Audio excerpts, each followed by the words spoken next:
Hello. So just hopping on to talk about the This Is What a Future Feminist t-shirt looks like. It's one of the best sellers here at Parenting Like a Mother, and it's one that raises a little bit of conflict at times, quite often from men, sometimes from women, not really, but sometimes from women. And I wanted to talk about it a little bit because it's quite funny that it should incite that sort of reaction. And I think maybe we are not looking at what it really means to be a feminist. It doesn't mean, that we're just pro-female.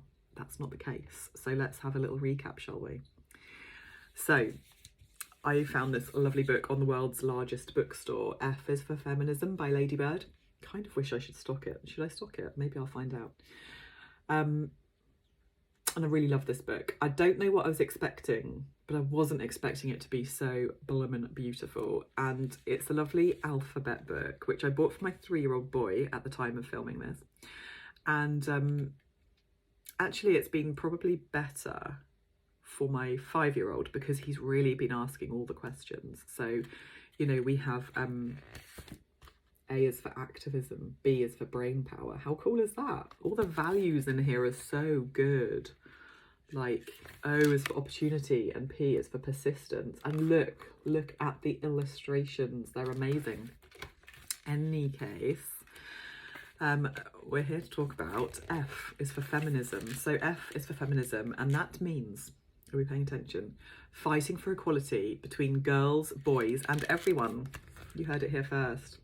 Actually, you probably didn't hear it here first, but it's come to my attention there's quite a few adults who don't know what the definition of feminism is, and they see it as a very female-only movement, and that's not what it's about. You only have to look at the fabulous Anna Whitehouse, aka Mother Pucker, #FlexAppeal, and her campaign that she's been running in recent years, which is geared towards creating equal opportunities for everybody to be able to work flexibly. So whether they're a parent or not a parent, whether they've got a hobby they really love, or they're a horticulturist, or they've got a dog or a cat that they want to spend a bit more time with, or maybe a gerbil, who knows, who cares? It doesn't matter who they are. It doesn't matter whether they're a guy or a gal or whatever.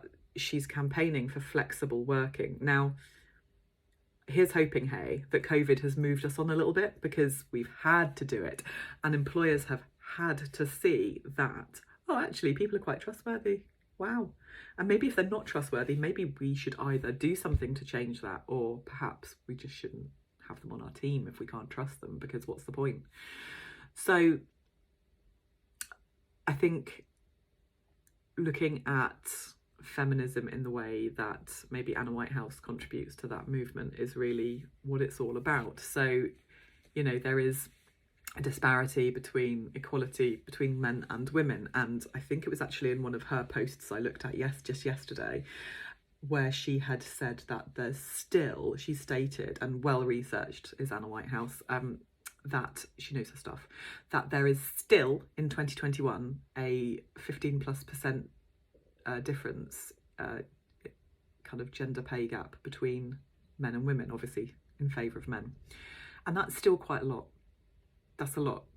So we've moved on, but have we? How far have we really come? Now, it's interesting. I was speaking to a friend of mine about voting recently, and I was talking about voting for the Police and Crime Commissioner here in sunny Dorset. It is peeing it down with rain today, so super sunny.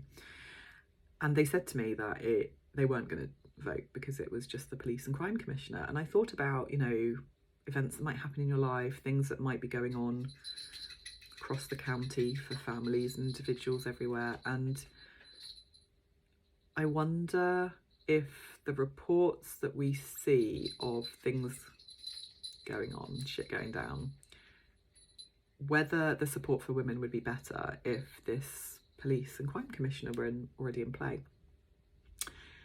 So I stressed that I was going to vote because it was really critical for the voice to be heard in order that women get better represented. So, for example, another stat that I'm sure it was Anna Whitehouse had shared was that only 2.5%, I think off the top of my head, of rape cases make it to court. What? Why? Why? And I just think that's shocking. It's 2021 and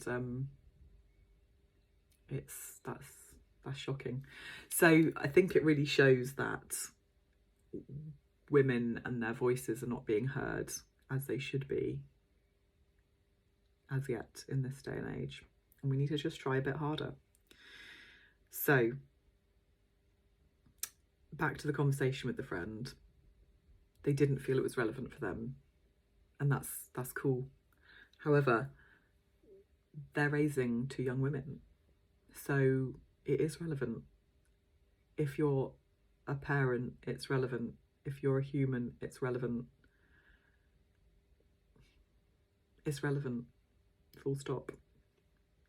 So I just wanted to share that really because it was a really good illustration of how people maybe just don't consider these things in their daily lives when we really should.